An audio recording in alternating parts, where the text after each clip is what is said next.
He was the kind of officer the department pointed to when they needed a win. A clean record, a handful of medals, and a reputation for doing things by the book, even when no one was watching. His name was Officer Paul Mitchell, and to the public, he was everything they wanted in a protector. But every partner has a shadow, and Paul's was Officer Nick Reyes, quiet, methodical, respected in the precinct, but unknown outside of it. They worked the night shift together, 12 years, same squad car, same routines, and, as it turns out, the same secret. Because what no one knew, not their supervisors, not their fellow officers, not even the people closest to them, was that Paul and Nick were more than just partners. And in a town like Westbrook, that kind of secret was safer buried, until it wasn't. Because in August of last year, a 911 call shattered everything. One officer was found bleeding out in a parking lot behind the station. The other was in handcuffs, still holding the service weapon, and neither of them had called it in. The Internal Affairs report labeled it a tragic altercation between longtime partners. But they never explained how one officer had contracted HIV weeks before the shooting, or why that same officer had accessed sealed evidence from a decade-old case 2 days before he died. The department went silent. The story never made national news. But in the shadows of Westbrook, the whispers never stopped, because behind that badge, behind that uniform, was a man carrying a past no one saw coming, and a motive rooted in a betrayal that began years before anyone ever pulled a gun. What drove a decorated cop to kill his own partner? And how did HIV become a weapon in a vendetta that spanned decades? Before we go any further, let us know in the comments where you're watching from. We'd love to hear from you. And don't forget to hit that subscribe button so you never miss any of our upcoming videos. This case left an entire city reeling. Not just because an officer was dead, not just because another wore the cuffs, but because of what the department didn't say, and what it chose to bury. 2 men, 2 lives, 1 deadly secret. From the moment Officer Paul Mitchell collapsed in that parking lot, from the moment Nick Reyes was found holding the weapon, the questions started pouring in. Who knew about the relationship? How long had it been going on? Was it voluntary or something darker? And then, the medical records surfaced. Traces of HIV in Paul's system, recent exposure, and the lab report, time-stamped just days before the shooting. How did the virus factor into the murder? Was it revenge, blackmail, or something neither of them saw coming? Then there was the evidence request, a sealed case file, 10 years old, accessed by Paul hours before his death. An arrest he'd made with Nick in their early years on the force. An arrest connected to a man already in prison, a man with a history tied to criminal transmission of HIV. What was Paul looking for? And why had that file been untouched until now? On screen, a relationship hidden, an infection passed, a murder that could have been prevented. The public wanted answers. The department issued none, but buried in testimony, in blood work, in sealed transcripts, was a story they couldn't suppress forever. And at the center of it all, a friendship turned secret. A secret turned betrayal. And a betrayal that ended in death, before the arrest, before the diagnosis, before the shooting. There was loyalty and silence. Paul Mitchell was the kind of officer departments build recruitment ads around. Calm under pressure, quick to act, never missed a mark in training. At 39, he'd already stacked up more commendations than most do in an entire career. To the public, he was the face of the force. To the precinct, he was the anchor. And then, there was Nick Reyes. 28 when he joined the department. Still green, still learning, but methodical, precise. Observant in a way that made supervisors notice, even if he never asked for it. He didn't drink at the bar after shifts. He didn't date around, and he never talked about family, but he was always with Paul. Barbecues, locker room banter, late-night drives between patrols, a decade between them, but no distance. At first, it looked like mentorship, Then it looked like friendship. Eventually, it didn't look like anything at all. Just two cops, always together. Even their partners at the time didn't question it. They're close, someone might say, but they've seen a lot together. And that was enough. Until it wasn't. Behind closed doors, Nick Reyes was living with a diagnosis he hadn't shared. HIV. The result of an encounter he'd buried. The kind you file away under denial and hope it never resurfaces. He took his meds. He followed the protocols. He told no one. Not his doctor. Not his supervisor. Not even Paul. The silence wasn't about shame. It was about survival. Because in a department like Westbrook's, small, traditional, deeply private, being a gay man with HIV didn't just threaten your privacy, it threatened your badge. And Paul knew what that pressure felt like. He had spent years building the image of a perfect cop, flawless, clean-cut, masculine, dependable. There was no space for a second identity, only a second life. For years, their relationship existed in coded texts, middle-of-the-night calls, private meetups masked as overtime, a shared language that never had to be spoken aloud. And maybe that was part of the problem. Because unspoken things don't stay buried forever, not when the risk is growing, not when a diagnosis is part of the equation, and certainly not when one of them begins to pull away. In the 6 months leading up to the shooting, something changed. Paul started logging extra hours, alone. Nick stopped riding in Unit 214. Shift assignments quietly shifted. No explanations given, none needed. Everyone around them noticed.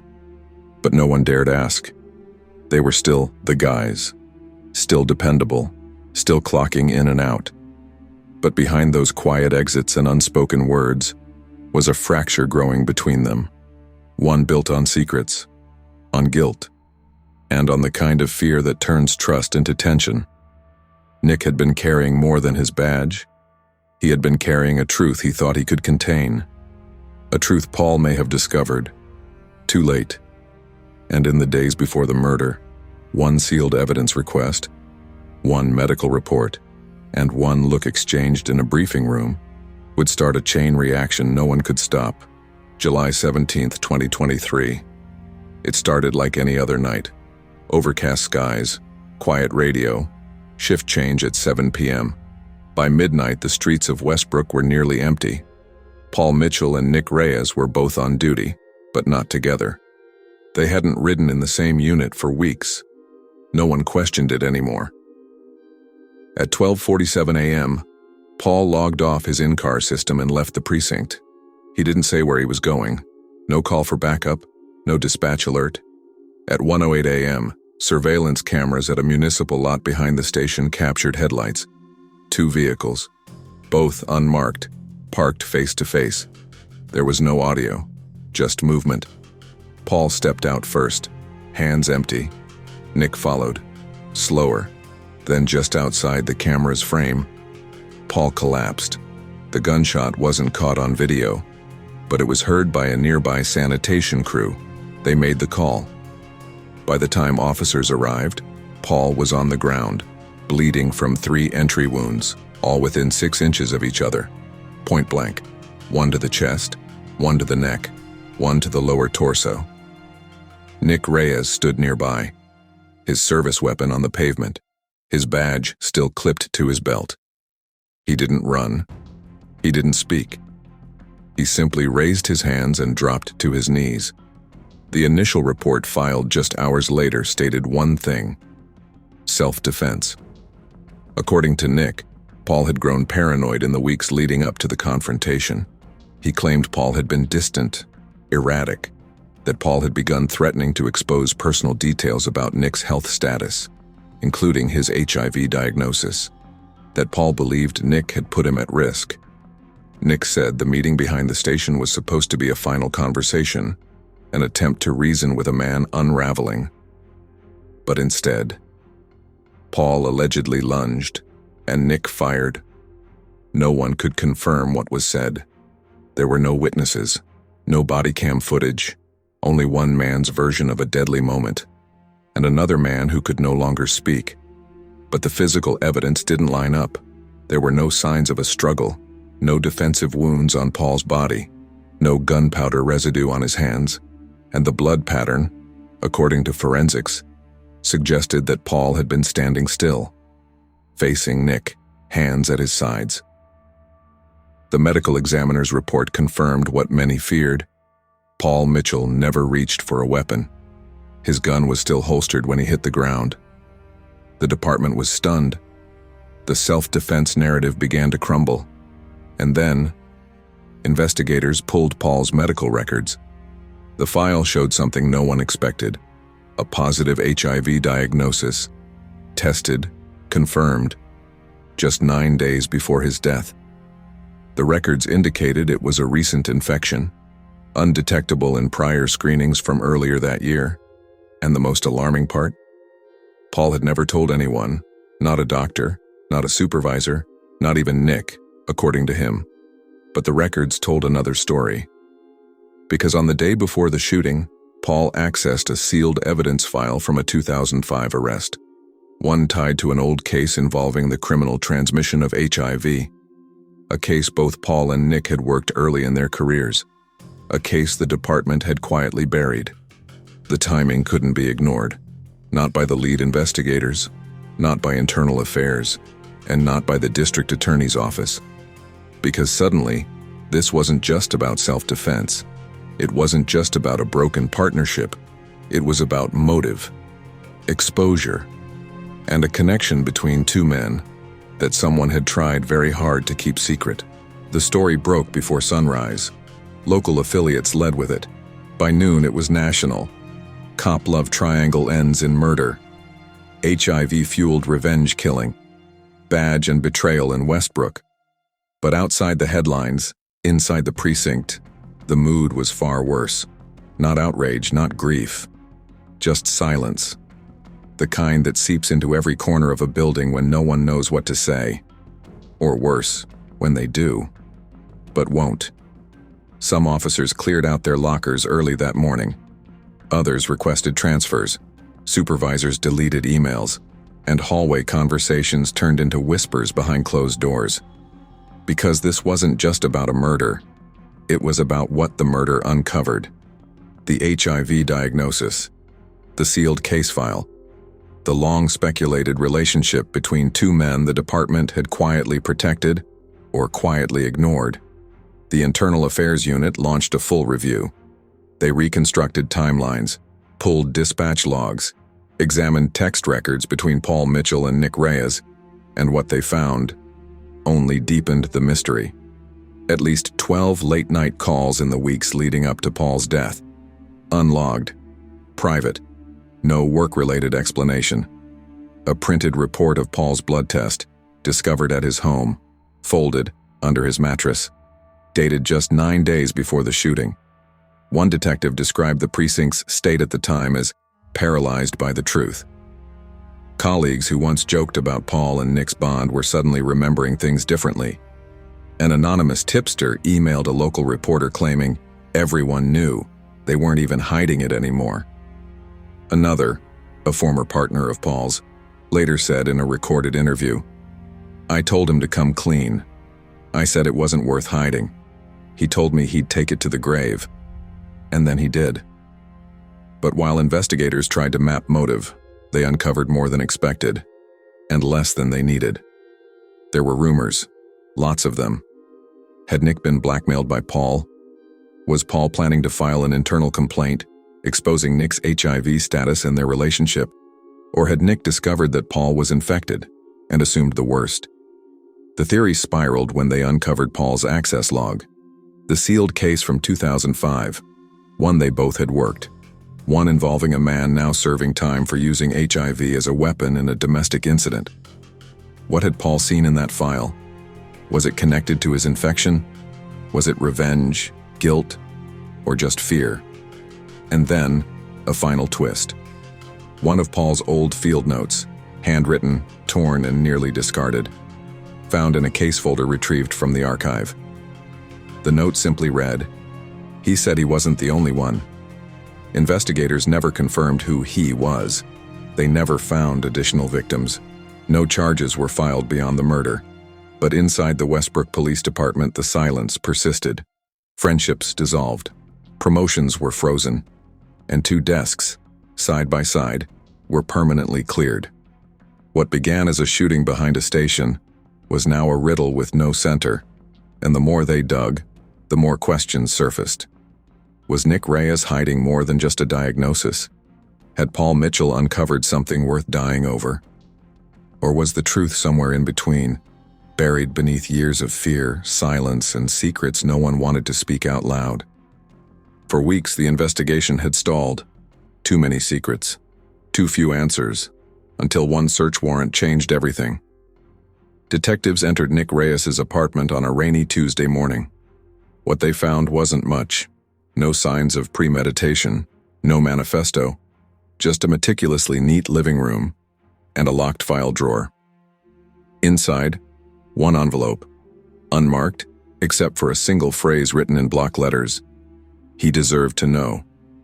They opened it. Inside were 2 items. First, copies of HIV test results. Not Paul's, Nick's. And they weren't recent.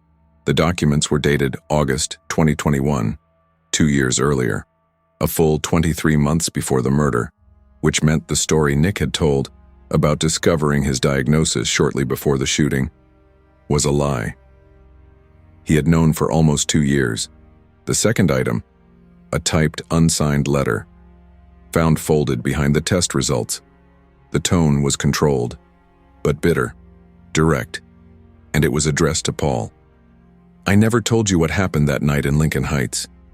You remember the sting, the warehouse, the decoy drop. You were watching from the van. You saw me go in. You saw what happened, and you didn't stop it. You left me to rot. And now you'll feel what I felt. Investigators cross-referenced the details. It matched a 2021 undercover operation involving Nick, a prostitution sting gone sideways. He'd been forced to stay embedded for nearly 36 hours after a suspect failed to show. The arrest log was clean, but what no one had written down was what happened in the hours between surveillance checks. In a supplemental report, barely noted in the files, Paul Mitchell had signed off on the timeline. He'd coordinated the drop-off, he'd authorized the extension, and it was his voice on the radio, confirming that Nick had everything under control. He didn't. Nick's letter detailed what happened next, a one-night stand, unprotected, a moment of weakness he never reported. That night, Nick was infected. He never told Paul, not then, not even later when the symptoms began. Instead, he buried it and kept showing up to work, night after night, until the infection became unbearable, until Paul started asking questions, and until the relationship, strained by guilt and paranoia, finally snapped. But that wasn't the only thing investigators found. On a backup drive, buried in an encrypted folder, was a digital journal, Nick's, hundreds of entries, most brief, disjointed. But one stood out. This wasn't love. This was punishment. Paul Mitchell had never read the letter. He never saw the test results, and he never knew what that sting operation had cost Nick, until it was too late. With the new evidence, prosecutors were forced to reevaluate. Was this premeditated murder, or the unraveling of a man who had never truly recovered? The jury would have to decide, but behind the headlines, behind the badge, was a truth darker than anyone expected.